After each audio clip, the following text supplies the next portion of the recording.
Was bedeutet das aus militärischer und geostrategischer Sicht der 11. September? Ist das ein wesentliches Datum auch in Ihrer Geschichte? Das ist möglicherweise sogar ein zentraler Punkt. Ich habe eben gesagt, aus meiner Sicht mit dem völkerrechtswidrigen Krieg gegen Jugoslawien hat man den Krieg nach Europa zurückgebracht. Präsident Clinton. Ja. Madeleine Albright nicht zu vergessen. Das sind ja die Figuren, die heute auch die Strippen ziehen. Mit dem 11. September hat man den Krieg in die Welt getragen.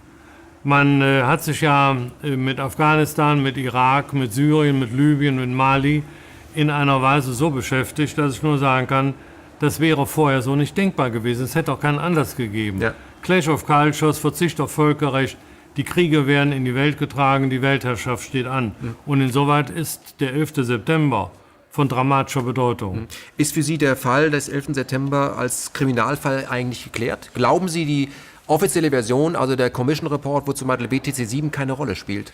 Ja, man kann ja die Regierung der Vereinigten Staaten danach beurteilen, dass sie bis heute, bis in dieses Jahr, gebraucht haben, relevante Teile aus diesem Untersuchungsbericht, Ja.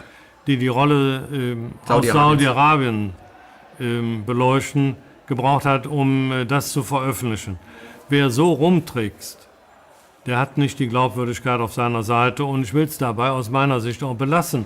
Es gibt ja eine Reihe von Fragen, die sich objektiver Art um diesen 11. September herum artikulieren. Warum sagt der israelische Ministerpräsident seine Reise ab? Warum, konnten wir bei Achte hören, haben Schröder, Putin und andere vorher die Amerikaner gewarnt? Warum ist da keine Reaktion erfolgt? Das haben die ja dem deutschen Fernsehpublikum in diesen Sendungen offen präsentiert. Warum sind die amerikanischen Luftverteidigungsjäger nicht aufgestiegen? Wie konnte das Pentagon angegriffen werden, das bestgeschützte Gebäude der Welt? Wie ist das alles möglich gewesen?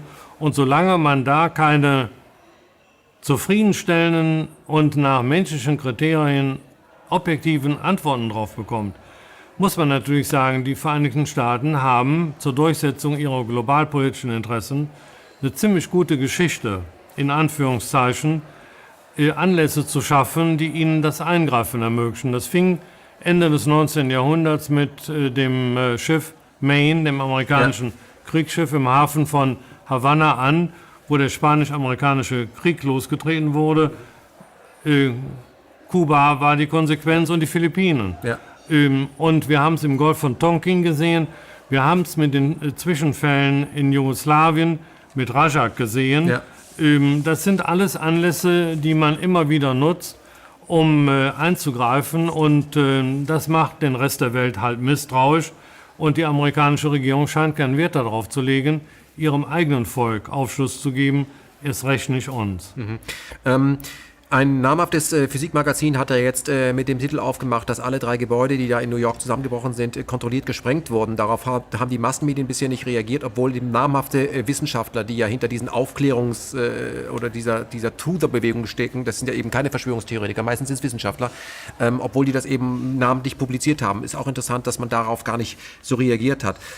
Interessant ist aber, wenn man sich darüber unterhält, also der 11. September wird ja eben Al-Qaida in die Schuhe geschoben, aber es gibt ja die Aufnahmen, wo Brzezinski Bin Laden persönlich in Pakistan trifft und ihm instruiert, doch mal bitte in Afghanistan, und zwar bevor die Russen eingeritten sind, dort mal zu wirken, um dort ein Waterloo quasi oder ein Vietnam zu schaffen. Es ist auch bekannt, dass Al-Qaida auf dem Balkan eingesetzt wurde. Von daher, wenn man dann sagt, Al-Qaida war das, dann hätte man jetzt auch sagen, ja... Die waren übrigens auf dem Balkan eingesetzt mit israelischen Spezialtruppen. Ja, das kann man alles gar nicht glauben, Herr Wemmer. Aber das ist aber so.